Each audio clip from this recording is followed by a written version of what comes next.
Hi friends, welcome to my channel. ఈరోజు video చాలా ఇంట్రెస్టింగ్గా ఉందండి. వీడియోని ఎక్కడ స్కిప్ చేయకుండా ఎండ్ వరకు చూసేయండి. కృష్ణప్రసాద్ని గగన్ తిడుతూ ఉంటాడు. ఇక కృష్ణప్రసాద్ ఇలా అంటూ ఉంటాడు, ఎన్నాళ్ళు నా మీద ద్వేషం పెంచుకుంటావు, ఎన్నాళ్ళని ఇంకా ఇలాగే నన్ను అసహించుకుంటూ ఉంటారు.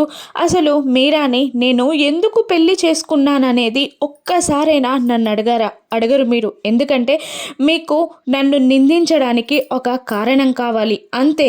అందుకే మీరు ఎప్పుడు కూడా ఆ పని నేను ఎందుకు చేశాను అని మాత్రం అడగరు. కానీ మీకు చెప్పకపోవడం నా తప్పే. ఇప్పుడు చెప్తున్నాను, మీరాని నేను ఎందుకు పెళ్లి చేసుకున్నానో, అంత ప్రాణంగా ప్రేమించిన మిమ్మల్ని ఎందుకు వదిలిపెట్టి రావాల్సి వచ్చిందో చెప్తాను అంటూ కృష్ణప్రసాద్ చెప్పడం స్టార్ట్ చేస్తాడు. ఆ రోజు భోగి పండుగ. మీ అందరితో కలిసి పండగ సెలబ్రేట్ చేసుకుందాం అనే టైంలో అపూర్వ నుండి నాకు కాల్ వచ్చింది. ఇంకా అపూర్వ ఇలా చెప్తూ ఉండేది, బొమ్మల ఫ్యాక్టరీలో నష్టాలు వచ్చాయని, కార్మికులు ఆ నష్టాల నుండి బయటపడాలన్నా, మనందరి కష్టాలు తీరాలన్నా ఆ బొమ్మల ఫ్యాక్టరీని కాల్ చేస్తే ఇన్సూరెన్స్ డబ్బులు వస్తాయని, దాంతో కార్మికుల కష్టాలు తీరుతాయని, ఫ్యాక్టరీ నష్టాల నుండి బయటపడుతుంది అని నన్ను భ్రమ పెట్టింది. అపూర్వ మాటలకి నేను లొంగిపోయి రాత్రిపూట ఆ బొమ్మల ఫ్యాక్టరీ పైన పెట్రోల్ పోసి నిప్పంటించి తగలబెట్టేశాను. కానీ అందులో నిండు గర్భిణిలా ఉన్న శోభాచంద్ర ఉందని మాత్రం నాకు తెలియదు. నేను ఫ్యాక్టరీకి నిప్పు పెట్టే టైంలో నిండు గర్భిణిలా శోభాచంద్ర అందులోనే ఉండిపోయింది. అది తెలియక ఫ్యాక్టరీకి నిప్పు పెట్టేశాను. ఆ నిప్పుల్లో ఆవిడ కూడా కాలి బూడిదైపోయింది అని కృష్ణప్రసాద్ చెప్తూ ఉండగా గగన్,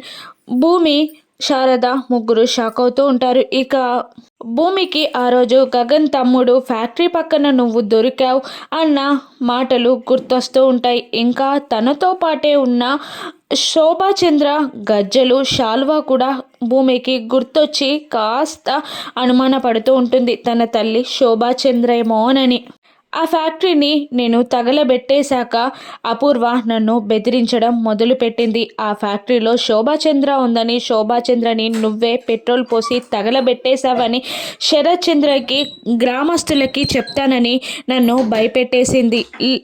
అలా చెప్తే నీ కుటుంబంతో పాటు నిన్ను కూడా కాల్చి బూడిద చేస్తారని నన్ను భయపెట్టింది అపూర్వ. అందుకోసమనే నేను మిమ్మల్ని కాపాడుకోవడానికి అలా వదిలిపెట్టి రావాల్సి వచ్చింది. మీరాని పెళ్లి చేసుకోకపోతే నా కుటుంబం మొత్తాన్ని చంపేస్తానని అపూర్వ బెదిరించడంతో అప్పటికే నన్ను ఇష్టపడుతున్న మీరాని నేను పెళ్లి చేసుకోవాల్సి వచ్చింది. నేను చేసింది తప్ప అని కృష్ణప్రసాద్ నిలదీస్తుండగా గగన్, తప్పే, ఖచ్చితంగా తప్పే, మీరు చేసిన తప్పుకి శిక్ష మాకు వేశారు, ఇలా చేసి మమ్మల్ని నరకంలోకి నెట్టేశారు. అలా కాకుండా నిజం మాకు చెప్పేసి మమ్మల్ని హ్యాపీగా చావనిచ్చినా సరిపోయేది. కానీ మొగుడు లేని దానిలాగా మా అమ్మని, తండ్రి లేని వాడిగా నన్ను ప్రజలు ఎన్ని మాటలన్నారో, ఎన్ని బాధలు పడ్డామో మాకే తెలుసు. ఆ మాటలన్నీ ఇంకా నా కళ్ళ ముందే మెదులుతున్నాయి. దీనికి బదులు మమ్మల్ని ఒకేసారి చంపేస్తే మాకు హాయిగా ఉండేది. మీరు ఏదో చేశారని, ఇక మీ తప్పుని మీరు కప్పిపించుకోవడానికి ఇలా మాటలు మాట్లాడితే నేను మిమ్మల్ని క్షమించను, ఇంకా మిమ్మల్ని మా దగ్గరికి కూడా రానివ్వను అని గగన్ అనగానే, ఇక శారద, నీ మాట కూడా ఇదేనా, నన్ను నువ్వు కూడా క్షమించవా అని అడుగుతుండగా ఇక శారద ఇలా అంటూ ఉంటుంది, ఎవరి తలరాతనైనా ఆ దేవుడే రాస్తాడు, కానీ మా తలరాతని మీరు తిరిగి రాశారు. ఇప్పుడు అనుకుని చేసేది ఏదీ లేదు. నా భర్త ఏ తప్పు చేయడనే ఈ తాళిని నేను మోస్తున్నాను. కానీ పిల్లలతో సంతోషంగా గడపాల్సిన టైంలో మనిద్దరం ఎక్కడికో వెళ్ళిపోదామని చెప్పి మీ మీదున్న ఆ మాత్రం గౌరవాన్ని కూడా మీరు తగ్గించకండి. కష్టాల్లో ఉన్నప్పుడు మమ్మల్ని వదిలిపెట్టి వెళ్ళిపోయారు. ఇప్పుడు నాకు చెట్టంత కొడుకున్నాడు. నాకు ఏ కష్టం వచ్చినా తీర్చడానికి నా కొడుకున్నాడు. కానీ అక్కడ చిన్న పిల్లలున్నారు. మీరా చాలా అమాయకురాలు. మీకు అది అర్థమైనా కాకపోయినా నాకు చాలా అర్థమవుతుంది. భర్త భార్యని వదిలేస్తే ఆ కష్టం ఎలా ఉంటుంది అని. తండ్రి లేని పిల్లల పరిస్థితి ఏంటో నాకు తెలుసు. మీ అవసరం ఇక్కడికన్నా అక్కడే ఉంది.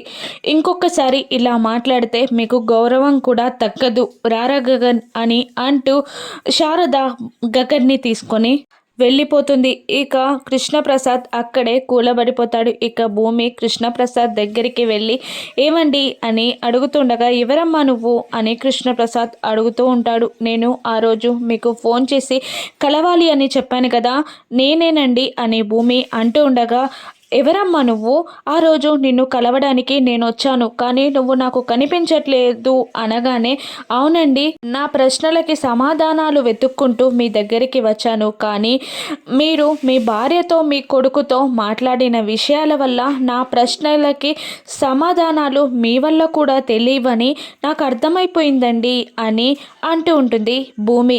ఎవరమ్మా నువ్వు అని అంటుండగా నేనెవరో వెతుక్కుంటూ వచ్చానండి.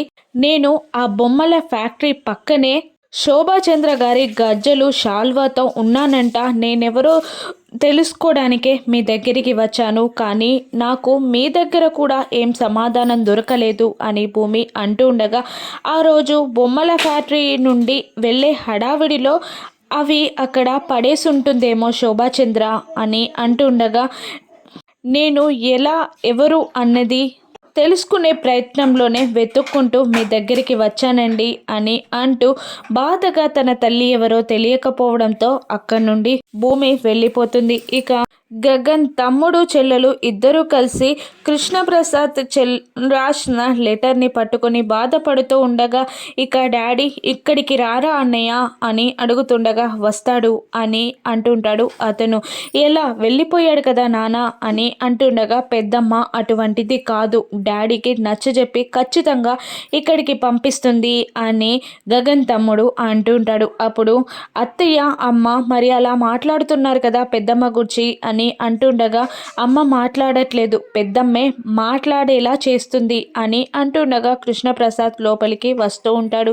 అదిగో నానొచ్చారు అని అంటూ కృష్ణప్రసాద్ లోపలికి రాగానే ఆ పిల్లలిద్దరూ వెళ్ళి కృష్ణప్రసాద్ని అడ్డుకుంటారు.